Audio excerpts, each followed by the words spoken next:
Fiat launched their Grande Panda earlier this year, and since then it has gone on to win lots of awards. However, for some reason, I kind of missed this car in its launch, and I know nothing about it. So today, in order to change that and to learn more about this funky little looking Super Mini, I've read through their press release, and the purpose of this video is to tell you what I've learned so that you and me know all there is to know about the Fiat Grande Panda. So first of all, what kind of car is the Fiat Grande Panda? Well, it is an affordable, small Super Mini, which is also desirable and cool, is a word that Fiat have used a few times in their press release. So what exactly does B segment mean? Well, it's not going to be the biggest car out there, but it's also not quite the smallest, and that means it's probably going to be most at home on your shorter journeys, but that's not to say that the longer journeys aren't going to be possible with it too. Interestingly, Fiat are very keen to talk about their heritage in this segment, and as you'll see, or as you can see, this is a very sort of retro-inspired yet futuristic-looking design, and I think it works really well. The Grande Panda is also built on a new multi-energy platform, more details of which we'll get into further down in this press release, and it will be available as both an electric and a hybrid version. Again, we'll cover more on that as we get to it. Interestingly, there are a couple of facts here that you can possibly show off to your mates, your knowledge on the car if you get one. So it's the first car on the market to include an integrated retractable charging cable, and each car contains a recycled material from 140 beverage cans. Useful facts to have, I guess, if you're that kind of person. And another thing, and this is probably more important, the Grande Panda is very cheap. So I think these prices are slightly out of date now, but not by much. What I've highlighted here is the bit that is most important, and that is that it is the most affordable B segment battery electric vehicle. Don't know why I duplicated that in the market. So yeah, I think these are slightly out of date, but still extremely cheap and very competitive for what, on the surface, looks like a very desirable and complete package.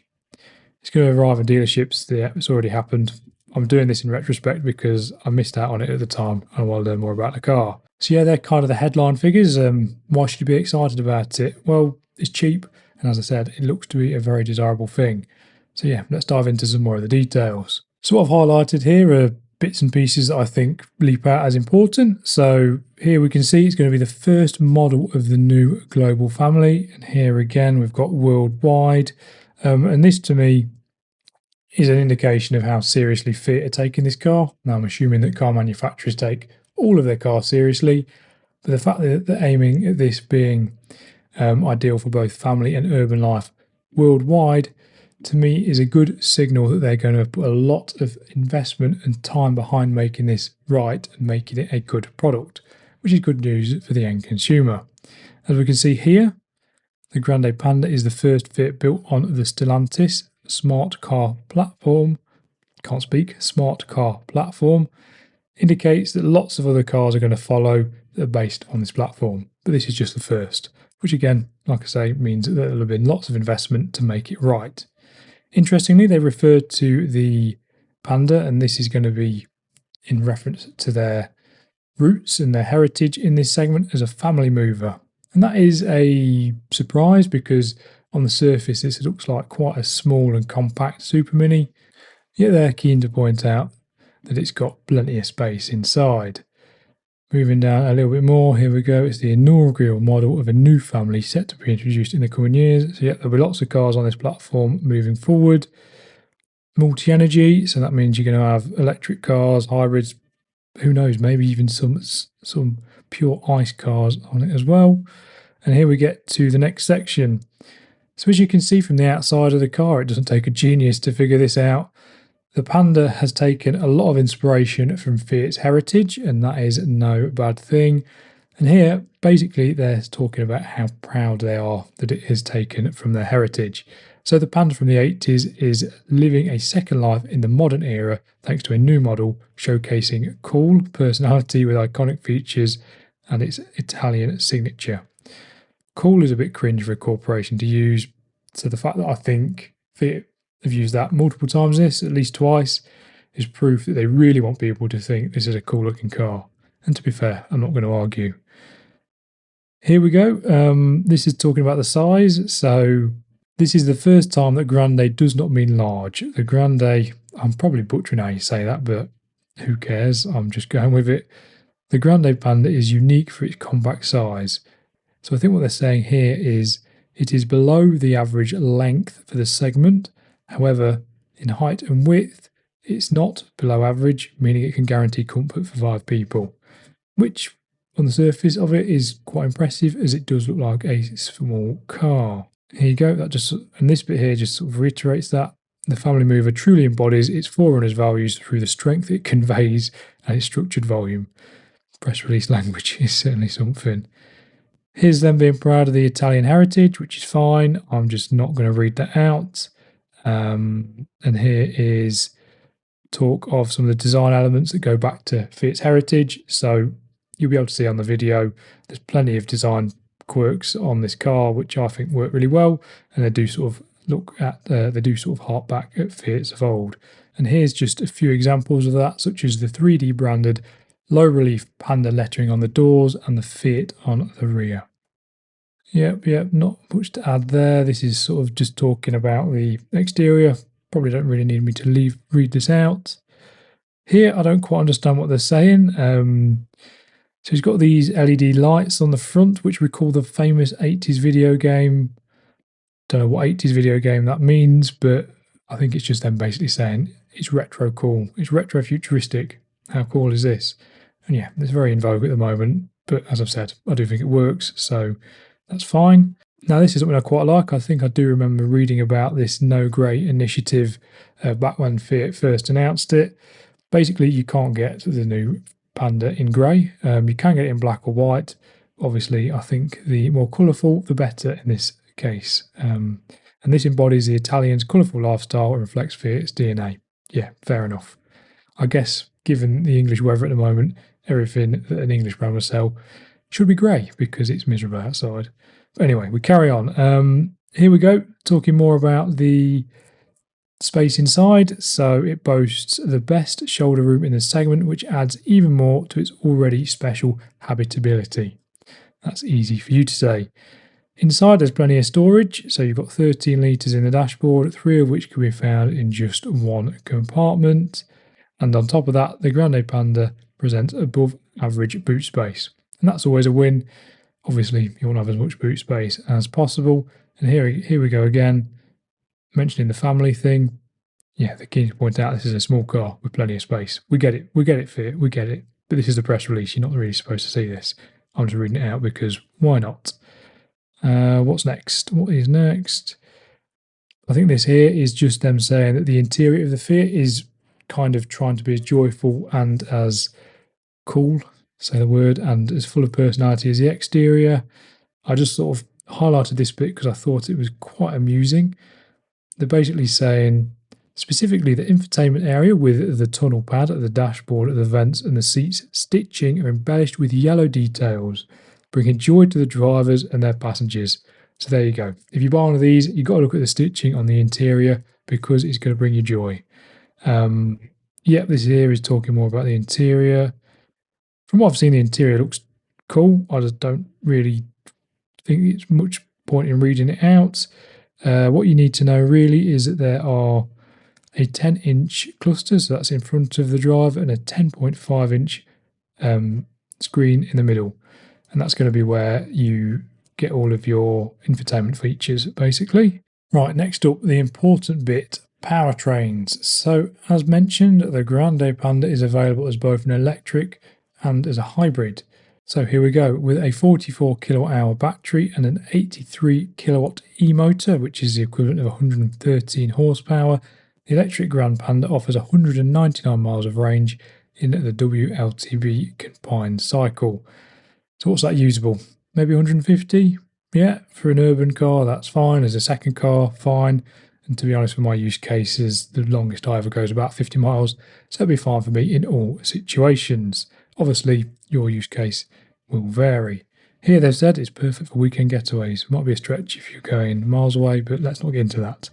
Anyway, the performance stats for the electric one aren't earth-shattering, but not to be expected really. It's a Fiat Panda. It's never been about performance. The max speed is 82 miles an hour. Okay, I get not needing a massive top speed, but that does seem a little tight. Maybe 90 would have been better. And 0 to 62 miles an hour takes 11 seconds, or 11.5 seconds if you go for the higher spec car. What else have we got here? Oh, here they're keen to reiterate that they've prioritised affordability over anything else, and they have used the word cool. The electric features of the new model allow the brand to offer a cool but affordable vehicle to customers. Fair enough, fair enough. Hopefully customers are on board with that because, yeah, personally I am. What else have we got here? This is them talking about the integrated charging cable, which is at the front. I think I'll probably put a clip up showing that in action. It's not the fastest thing in the world, but I guess it's useful to have. There is also the option to have a rear charging port, which is a bit quicker.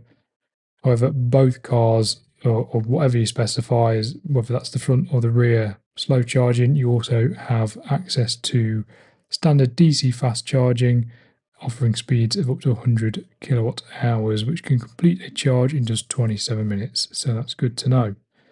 So that's the electric one. Next up, we've got the hybrid version. Now, this is equipped with a 1.2 litre 3-cylinder turbocharged engine and a 48-volt battery, and they're coupled to a 6-speed electric dual clutch transmission. I don't think they quote the performance stats in here for this model. Don't know why that might be. I get the impression it might be because it's quicker than the all-electric one, and maybe they don't want to talk about that, and that's fair enough. Interestingly, this is a hybrid. They're calling it a hybrid, but it can't go particularly far under its electric power only. As you can see here, I've highlighted all of the information about how it uses electricity, and why not? I'll read through it because that makes the most sense.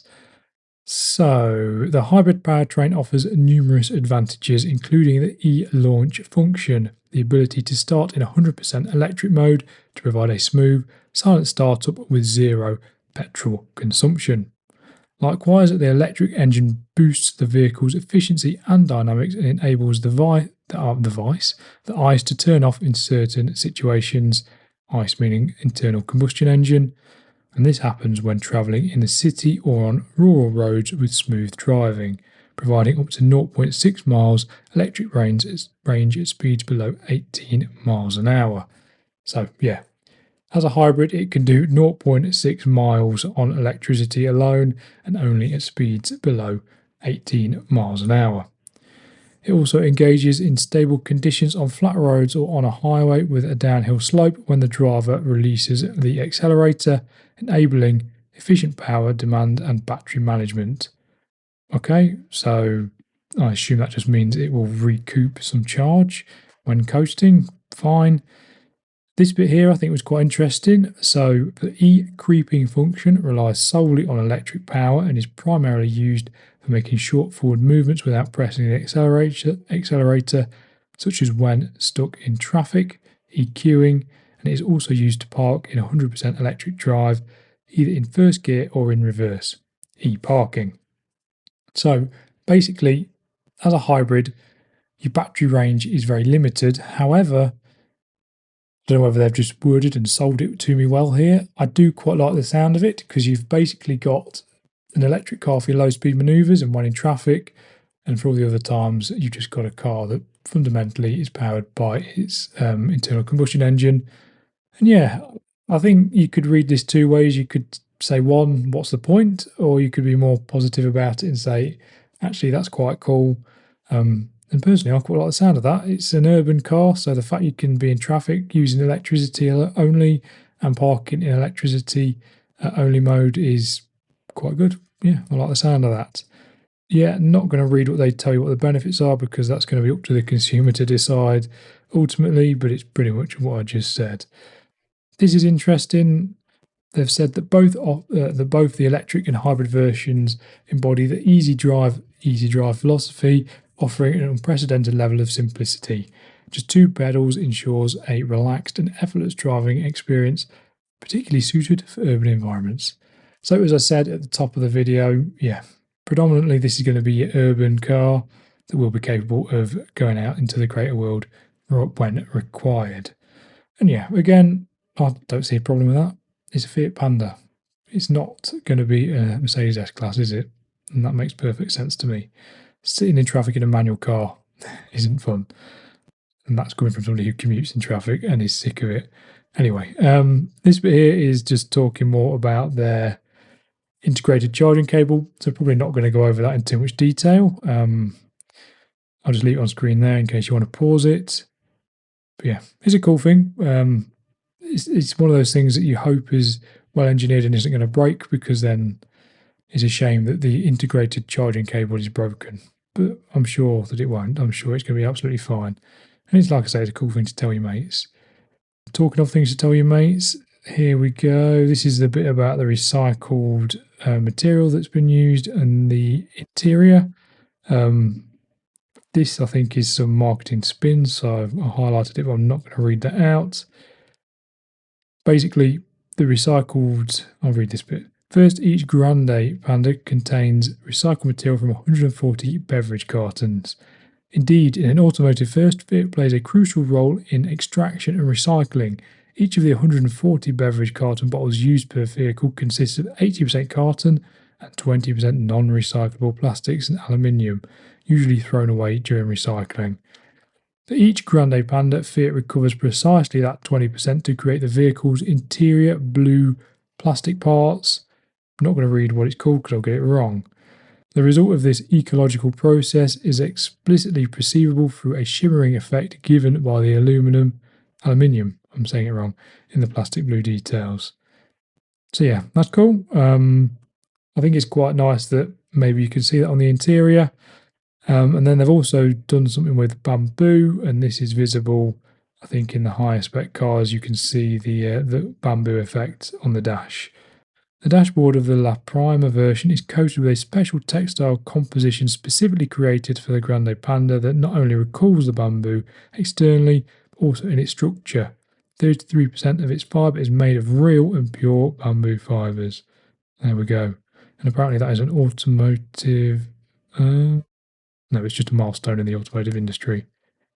Cool, scrolling down, we've kind of got through the meat of it at this point. Here we've got more information on the lineup and the pricing. Again, I'll put the actual new pricing on screen. But the new electric version is available in two configurations. The first is the fully specified top-of-the-range Grande Panda La Prima, and then there is the Grande Panda Red Edition. And the red one is the cheaper one, which is fine. And yeah, there you go. It is positioned as the most affordable B-segment BEV on sale in the UK. As for the hybrid version, well, that is available in Icon and La Prima trims. The Icon version is created to provide, so it's just saying that the Icon is the cheapest version of the hybrid with a starting price of just under 19 grand when this was written. I think it might be just over 19 grand now. And that makes it the most affordable B-segment vehicle with an automatic transmission as standard. Again, fair enough, hard to argue. These days, most people would rather automatics, don't they, or prefer automatics. So it's a fair enough claim to make. ADAS, so this is your advanced driver assistance systems. Easy for you to say. Basically, it contains everything you'd expect. So key specification includes parking assistance with rear sensors, and standards for the La Prima, front sensors and a rear view camera, as well as assisted driving features like cruise control, speed limiter, active safety brake and lane keeping assist. Additionally, danger alerts provide speed limit information and driver attention warnings, blah de blah. Yeah, those are the things that you're probably going to turn off when you get in it because they might not be working as well as you want them to. And finally, we get to the connectivity. So as mentioned previously, the car has two screens. The cluster in front of the driver is a 10-inch screen, and then for your entertainment, you've got a 10.25-inch touchscreen with wireless mirroring to have phone functions displayed on it. You've also got wireless phone charging and up to 4 USB-C fast chargers. So yeah, there you go. For your family, everybody can charge a phone and nobody can be bickering. As for connected services, the brand's offer revolves around three main objectives that place the driver at the heart of the strategy. Yeah, there you go. That's press release jargon. Basically, you can upgrade the infotainment screen with connection packages by the looks of it. So you've got Connect One, you've got Connect Plus, and then on top of Connect Plus, you can have an e-route service. And each of these brings more connectivity and more features to an infotainment screen. But is it going to be worth it over just using something like Waze or Maps? Who knows? I think that's probably one for an actual reviewer to decide, as these things will inevitably cost more money. So yeah, plenty connected enough and plenty of options to charge your phone. That's pretty much all you need to know out of that bit. And then further down, this here tells you about the red version of the Panda. I'm not going to read it all. I'm not going to read it at all, to be honest, as it's kind of fair enough. But it's not something that I think many people are going to care about when buying it. They're just going to look at the sticker price and go for whatever makes the most sense for them. But it's there, and then here is just something about their advertising campaign, which I won't lie, I've not even read because I don't think it's particularly useful. So yeah, there we have it. The Fiat Grande Panda. I now know everything I need to know about this car, and that is good because I think it was one that I probably shouldn't have missed. It's going to be a very important car for Fiat. I think that's obvious from how they've written the press release and the fact that it's the first car to sit on their new platform. That's obviously a big deal for them. But more than that, I think for the consumer, this is going to be a very cool, yet affordable and practical option for them. And hopefully it's going to be a successful car for Fiat, as I want to see some of these on the road and just see how they line up versus the other vehicles out there. So yeah, hopefully this video has been useful. Hopefully you now know lots more about the Fiat Grande Panda than you did before it. Hopefully you've enjoyed it. If you have, please remember to like, comment and subscribe, and I'll see you in the next video. Cheers.